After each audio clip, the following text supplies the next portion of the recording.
எப்ப பார்த்தாலும் சோம்பேறி மாதிரி உட்காராத. ஏதாச்சும் வேலை சொன்னாலும் ஒழுங்கா செய்றியா? உன்னோட சோம்பேறித்தனத்தால எத்தனை மிஸ் பண்ற தெரியுமா?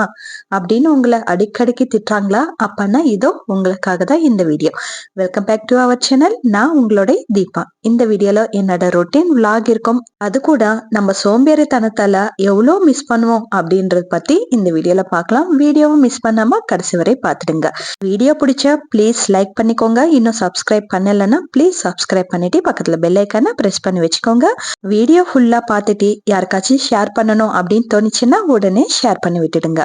இன்னைக்கு கலங்கத்துல ஏஞ்ச உடனே கிரைண்டர் தான் போட்டுட்டு இருக்கிறேன். ஏன்னா நான் எப்பவுமே நைட்ல அரிசி ஊற வச்சுட்டு தூங்கிடுவேன். இட்லிக்காக தோசைக்காக நைட்ல ஊற வச்சுட்டு தூங்கிட்டேன்னா ஏஞ்ச உடனே இந்த மாதிரி கிரைண்டர் போட்டிடலாம். அதுக்கப்புறம் வேலை ஈஸியா முடிஞ்ச மாதிரி இருக்கும். அதுவே நான் காலங்காத்தால ஏஞ்சதும் அரிசி ஊற வச்சேன்னா டே ஃபுல்லா எனக்கு வேலை செஞ்சுட்டே இருக்கிற மாதிரி இருக்கும். டயர்ட் ஆயிடும் அன்னைக்கு ஃபுல்லா.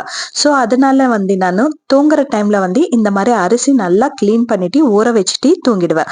அதுக்கப்புறம் காலங்காத்தால ஏஞ்சதும் கிரைண்டர் போட்டோம்னா டிஃபன் செஞ்சுக்கிட்டே பசங்களை ஸ்கூலுக்கு அனுப்பிட்டு வீட்டு வேலையெல்லாம் பார்த்துக்கிட்டே கிரைண்டர் வேலை பார்த்துக்கலாம் இல்லைங்களா? அதுக்காக நான் இந்த மாதிரி பண்ணிட்டு இருப்பேன். எனக்கு வேலை ஈஸியா இருக்கும் அப்படின்னு தோணும். அதுக்கப்புறம் இந்த வீடியோல ஒரு ஹெல்தியான லஞ்ச் பாக்ஸ் ரெசிபியும் இருக்கும். ஸோ நீங்க பார்த்துட்டே இருங்க. நான் சோம்பேறித்தனத்தை பத்தி பேசுறேன். சோம்பேறித்தனம் எல்லார்கிட்டயும் கண்டிப்பா இருக்கும். ஆனா சில பேர் அதை அவாய்ட் பண்றாங்க. சில பேர் அது ஏத்துக்கிறாங்க. அதனால சில பேர் சோம்பேறி சோம்பேறி அப்படின்னு கூப்பிடப்படுறாங்க.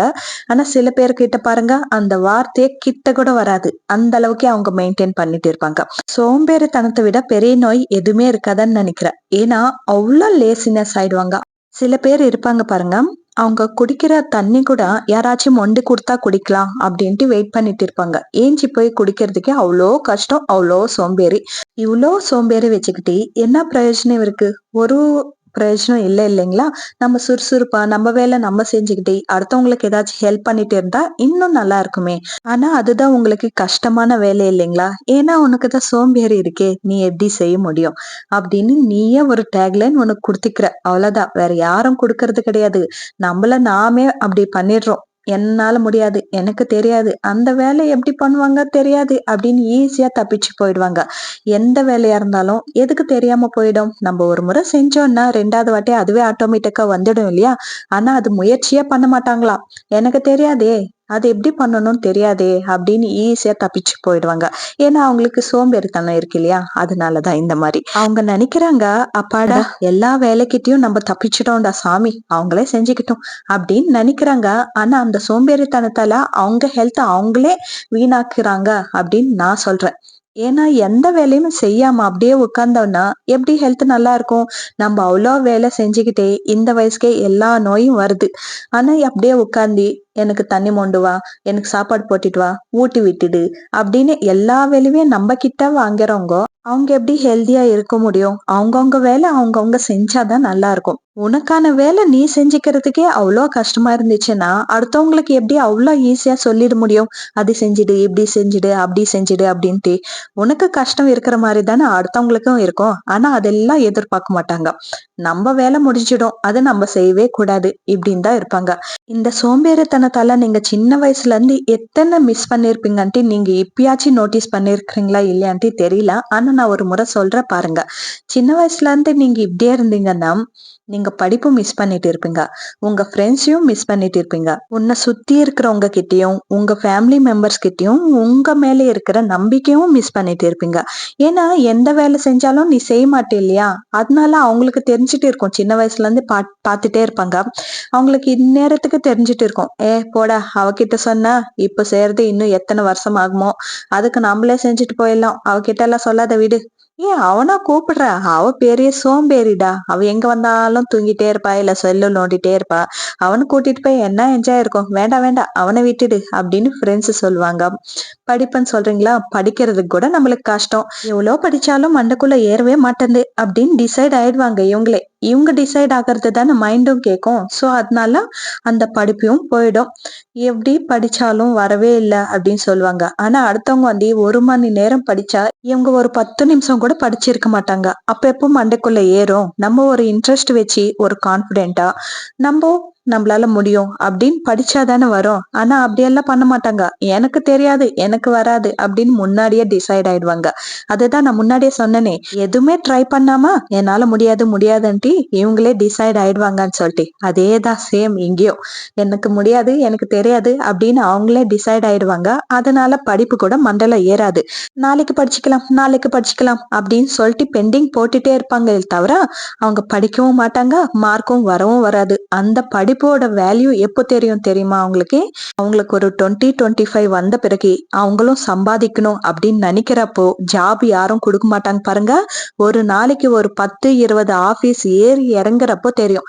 ஐயோ அன்னைக்கே ஒழுங்கா படிச்சிட்டு இருந்தா இன்னைக்கு இந்த கதி வந்திருக்காதே அப்படின்னு அன்னைக்கு யோசிப்பாங்க. ஆனா அப்ப யோசிச்சு ஒன்னும் பிரயோஜனம் இல்லையே.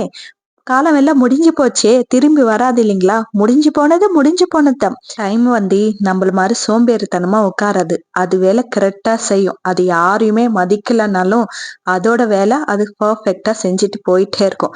சோ டைம் பார்த்தே நம்ம நிறைய கத்துக்க வேண்டியதா இருக்கு.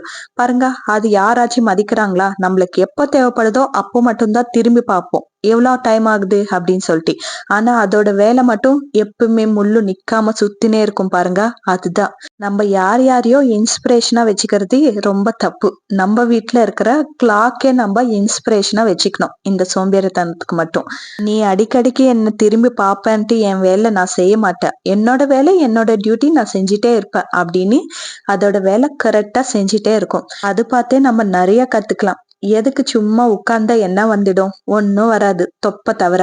என்னோட பேச்சு சில பேருக்கு ஹர்ட் ஆயிருக்கும். அது யார் யாருக்கு ஹர்ட் ஆயிருக்கும்? நல்லா சோம்பேறியா உட்கார்ந்து இருப்பாங்க பாருங்க. அவங்களுக்கு கண்டிப்பா என்னோட பேச்சு வந்து ஹர்ட் ஆயிருக்கும். அவங்களுக்கு தானே இது ரிலேட் ஆகும். சோ அதுக்காக. நீங்க இந்த சோம்பேறித்தனத்தால படிப்பு போச்சா? படிப்புனால இதுவும் கெரியர் போச்சா? கெரியர்னால உனக்கு யாரும் பொண்ணும் கொடுக்க மாட்டாங்க, பையனும் கொடுக்க மாட்டாங்க. இவ்வளவு சோம்பேறியா இருக்கிறே, நொன்னு யார் கட்டிப்பாங்க அப்படின்னு மூஞ்சி மேலேயே சொல்லிடுவாங்க. இவ்வளோ போயிடும் இந்த ஒரு சோம்பேறித்தனத்தால. அதுக்கப்புறம் உங்க வீட்டுல இருக்கிறவங்களுக்கு உன் மேல நம்பிக்கை போயிடும். மெயினா அதுதானே தேவை. நம்ம 4 பேருக்காக வாழணும் அப்படின்னு கிடையாது.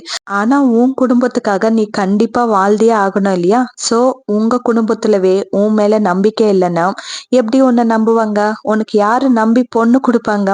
உன்னை யாரு நம்பி ஒரு ஜாப் கொடுப்பாங்க? உன்னை யாரு நம்பி ஒரு சோறு போடுறது சொல்லுங்க? ஒரு வேளை சோறு போடுவாங்க? யாருமே நம்ப மாட்டாங்க. நம்பிக்கை ரொம்ப முக்கியம்.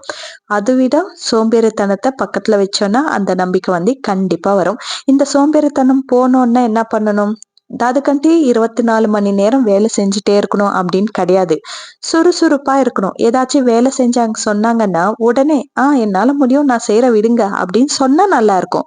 அது விட்டுட்டு முடியாது, எனக்கு தெரியாது, பண்ணிக்கப்பா அப்படின்னு கொஞ்சம் பண்ணோம்னா நீ வந்து வெத்தல வச்சு சோம்பேறித்தனத்தை பக்கத்துல உட்கார வச்சுக்கிற மாதிரி.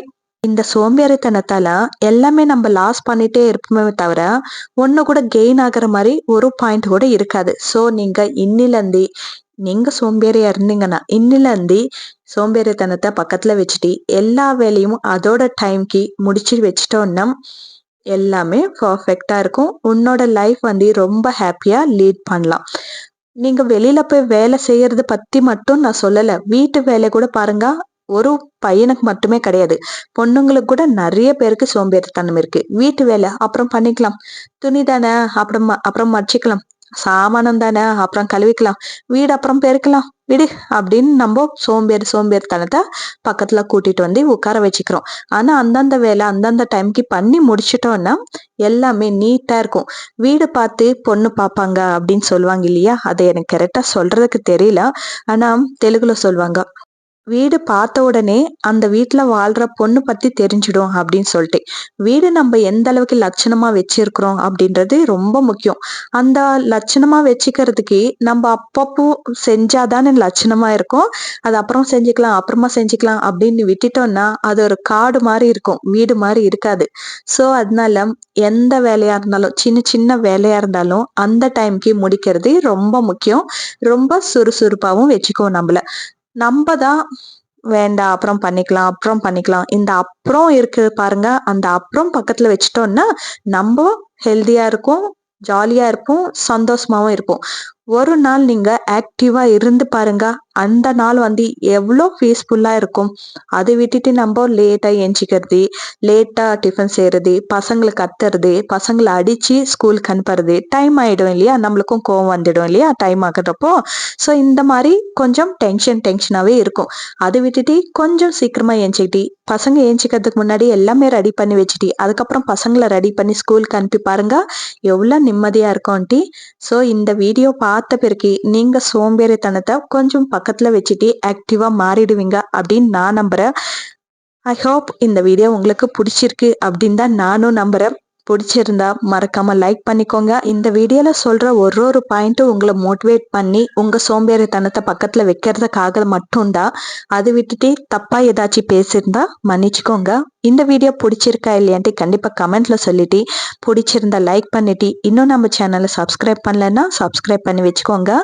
நெக்ஸ்ட் vlog வீடியோ தான் வரும். அதுக்கப்புறம் lining blouse cutting and stitching video கேட்டிருக்கிறாங்க. ஸோ அந்த வீடியோ நான் முடிஞ்ச அளவுக்கு சீக்கிரம் அப்லோட் பண்ணுறதுக்கு பார்க்குறேன். கொஞ்சம் பிஸியாக இருக்கிறேன், புரிஞ்சுக்கோங்க. ஆனால் முடிஞ்ச அளவுக்கு சீக்கிரம் அப்லோட் பண்ணுறதுக்கு பார்க்குறேன். அவ்வளோதான், முடிஞ்சிச்சு. vlog-ம் முடிஞ்சிச்சு, சோம்பேறித்தனத்தை பற்றி பேசியும் முடிஞ்சிச்சு. ஏதாச்சும் பாயிண்ட்ஸ் தப்பா பேசியிருந்தா மன்னிச்சுக்கோங்க. அதுக்கப்புறம் மதியத்துக்கு களி செஞ்சு கத்திரிக்காய் குழம்பு வச்சுக்கினேன். அதுக்குள்ளவே கிரைண்டர் கூட முடிஞ்சிச்சு. மாவெல்லாம் எடுத்து ஸ்டோர் பண்ணிட்டேன்.